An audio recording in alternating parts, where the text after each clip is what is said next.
Gatos. E o processo civilizatório? Não.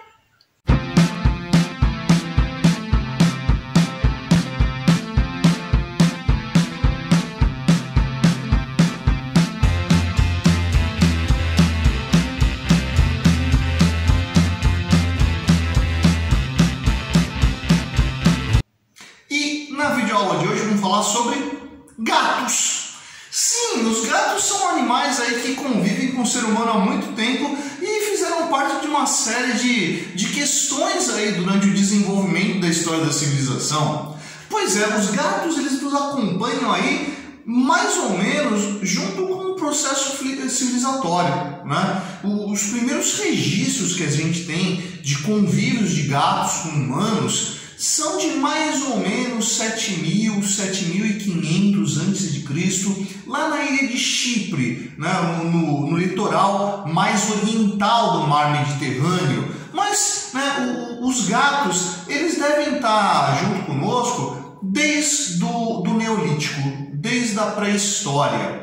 Isso porque, a partir do momento que a gente começou a produzir o próprio alimento e começou a estocar grãos, a gente começou a lidar com um tipo de praga, que são os ratos, que são animais muito adaptáveis ao ser humano. Então, onde tinha ser humano, tinha rato, que se aproveitava ali dos restos que a gente produzia e consumia essa produção. Então, esses estoques passam a ter o problema do convívio de ratos ali. Os gatos, que originalmente eram animais selvagens e, como todo felino caçador, vão começar a ser aproximados pelo homem, né, e domesticados por ele para que eles pudessem fazer a limpeza do ambiente e caçar esses roedores, evitando assim o desperdício desses grãos produzidos. Aliás, existe até alguns antropólogos ali que discutem a possibilidade de não ter sido nós que domesticamos os gatos, mas os gatos que nos domesticaram. Pois esses hábitos de cuidado com o asseio do ambiente onde a gente vive parece se datar ali próximo do momento em que nós fomos nos tornando sedentários e passamos a conviver com os gatos. Então talvez a gente tenha até aprendido com os gatos como manter ali o asseio doméstico.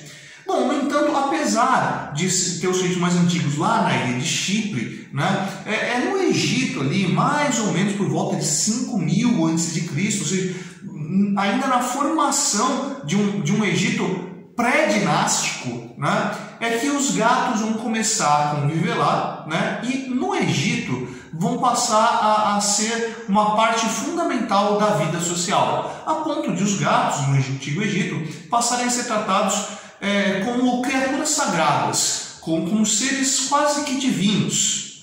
Tão importante isso que a própria deusa Bastet, né, uma deusa da fertilidade, era uma deusa representada ou como uma mulher com cabeça de gato ou simplesmente como um gato. E não só o gato ele tinha um valor nessa representação das divindades, mas o gato passou a ser um animal tão importante ali no meio do Egito que qualquer um que matasse um gato sofreria a pena de morte, e uma morte semelhante à que ele promoveu ao gato. Quer dizer, matou o gato com a cabeça esmagada, terá a cabeça esmagada, e assim sucessivamente, né? O gato era um animal tão querido no Antigo Egito que se algum viajante fosse pego tentando surrupiar um gato para levar para fora do Egito, também receberia pena de morte. E os gatos domésticos, falando em morte, né? Se os gatos domésticos tivessem morte natural, morressem de velhice, era parte ali da ética, né? Da etiqueta social, que a família do gato passasse pelo rito de luto, como se alguém da família tivesse morrido. Gatos eram mumificados, inclusive no Museu Nacional do Rio de Janeiro, que infelizmente passou por aquele incêndio terrível que perdeu boa parte do seu acervo. No Museu Nacional do Rio de Janeiro tínhamos lá múmias de gatos, coisas, né, que infelizmente são raras hoje em dia, e a gente acabou perdendo essas múmias de gato dentro desse incêndio. Bem, vai ainda falando de Egito, outro fato curioso dessa ideia da relação muito próxima, dessa quase divinização dos gatos pelos egípcios. No ano de 525 a.C., o Egito, controlado pelo faraó Psamético III, estava em guerra contra os persas, dominados pelo imperador Cambises II. Né? Nesse conflito entre egípcios e persas, numa determinada batalha, aconteceu um fato extremamente curioso.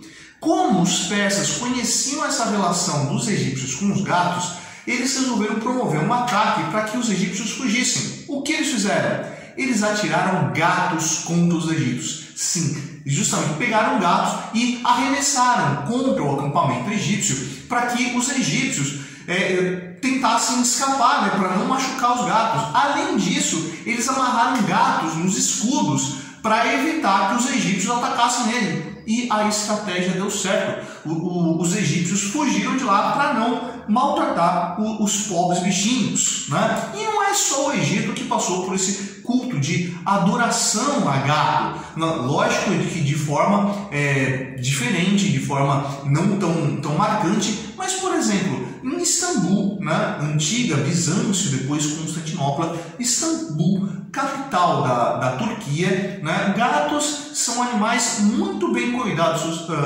socialmente. Inclusive, existe um provérbio que diz lá que se alguém se atrever a matar um gato, tem que construir uma mesquita para conseguir o perdão de Alá. E isso por quê? Porque o profeta Muhammad, segundo narrações locais, teria sido salvo de uma picada de uma serpente por, pasmem, um gato. Então, esse animal que salvou o profeta Muhammad, né, é um animal ali muito respeitado e muito cultuado ali entre a população de Istambul até hoje.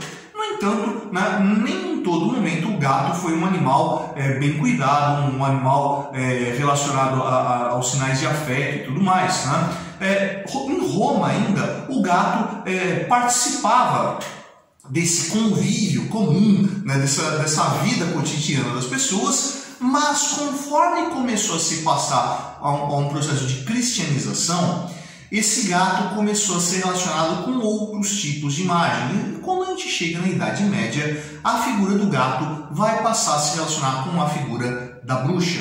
A bruxa, né, figura maléfica ali, né, era sempre relacionada com figuras noturnas. Né? Então, se acreditava que a bruxa poderia se transformar em sapo, em morcego, em coruja e em gato. Né? Aliás, até hoje no imaginário popular é muito comum você ver a bruxa acompanhada de um gato, principalmente se o gato for preto. Né? Então o gato passou a ter uma imagem um pouco mais depreciada ali dentro da Europa, como uma figura de mau agouro, talvez uma bruxa disfarçada que viesse para casa para roubar alguma coisa e lançar uma maldição, para sugar a força vital das crianças, ou causar algum tipo de doença por algum tipo de embruxamento ou alguma coisa do gênero, né? A ponto de essa figura do gato ser caçada e perseguida e escorraçada dos centros urbanos, tá? Mas em nem todo espaço isso aí era comum que se desrespeitasse os gatos,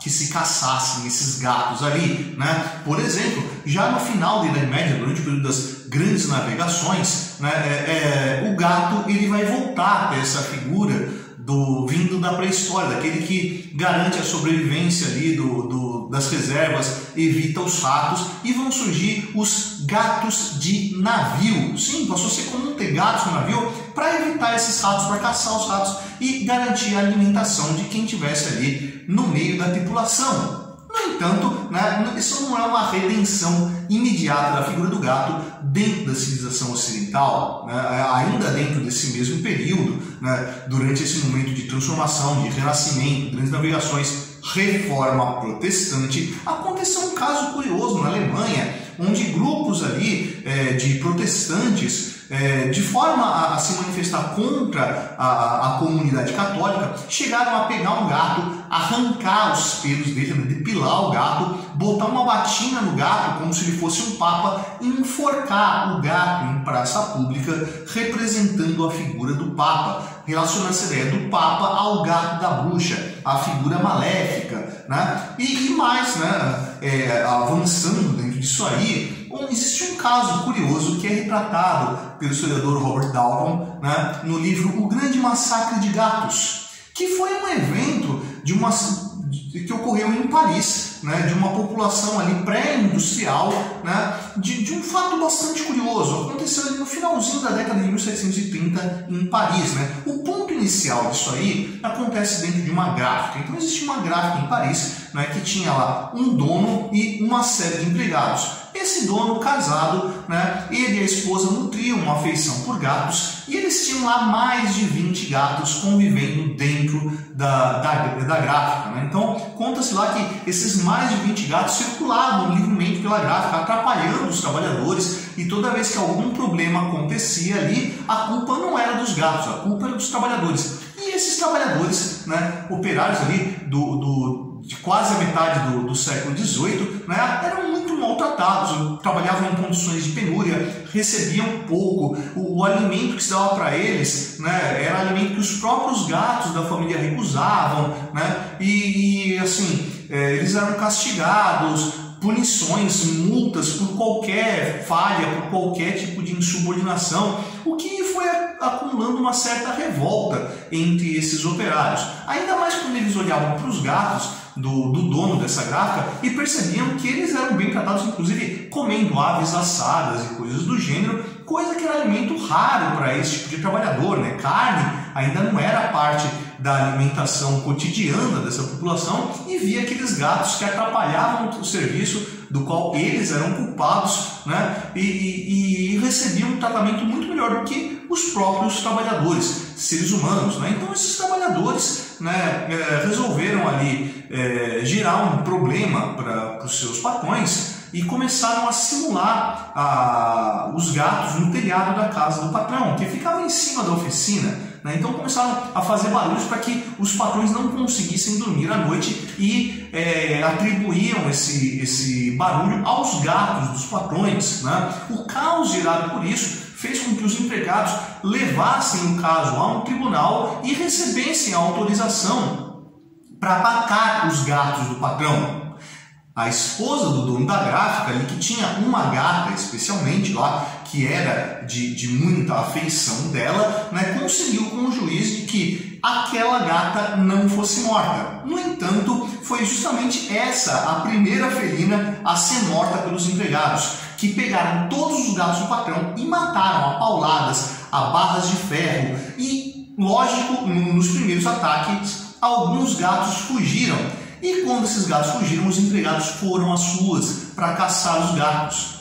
E não caçaram apenas os gatos do patrão, começaram a caçar todos os gatos que encontravam pelas ruas de Paris. O caso, que havia ganhado repercussão antes mesmo da condenação dos gatos, começou a ganhar simpatia de outros trabalhadores que passavam por situações de penúria. Então o gato acabou virando o símbolo dessa figura opressora do patrão, né, que colocava os trabalhadores nesse tipo de condição subalterna. Então começou a ter uma caça, né, que dá o título ao livro de Robert Dalton, O Grande Massacre de Gatos, né, onde esses diversos gatos foram perseguidos, levados a uma praça pública, onde se montou ali um teatro macabro, né, onde se simulou um julgamento dos gatos, onde os gatos foram convocados a se defender, e obviamente não se defenderam dos males que eles causavam aos empregados, e esses gatos, depois do julgamento, com promotor, juiz,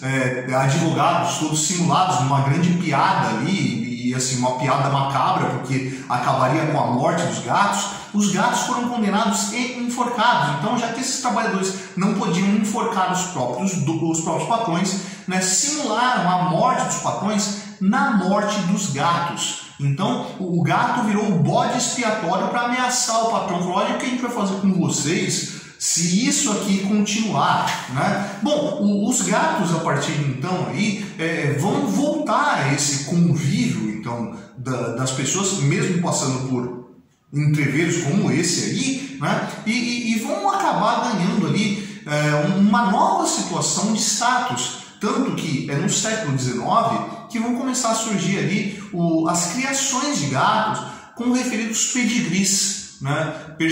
Criando divisões específicas de cada raça de gato. E no ano de 1871, em Londres, ocorreu a primeira grande exposições de gatos dentro da Europa. Pois é, essa figura aí que acompanha a gente desde a pré-história, né, e que nos faz companhia e que participa das nossas vidas, foi importante não só no nosso processo civilizatório, mas como também símbolos de poder, de carinho, de medo e de aversão por diversos povos.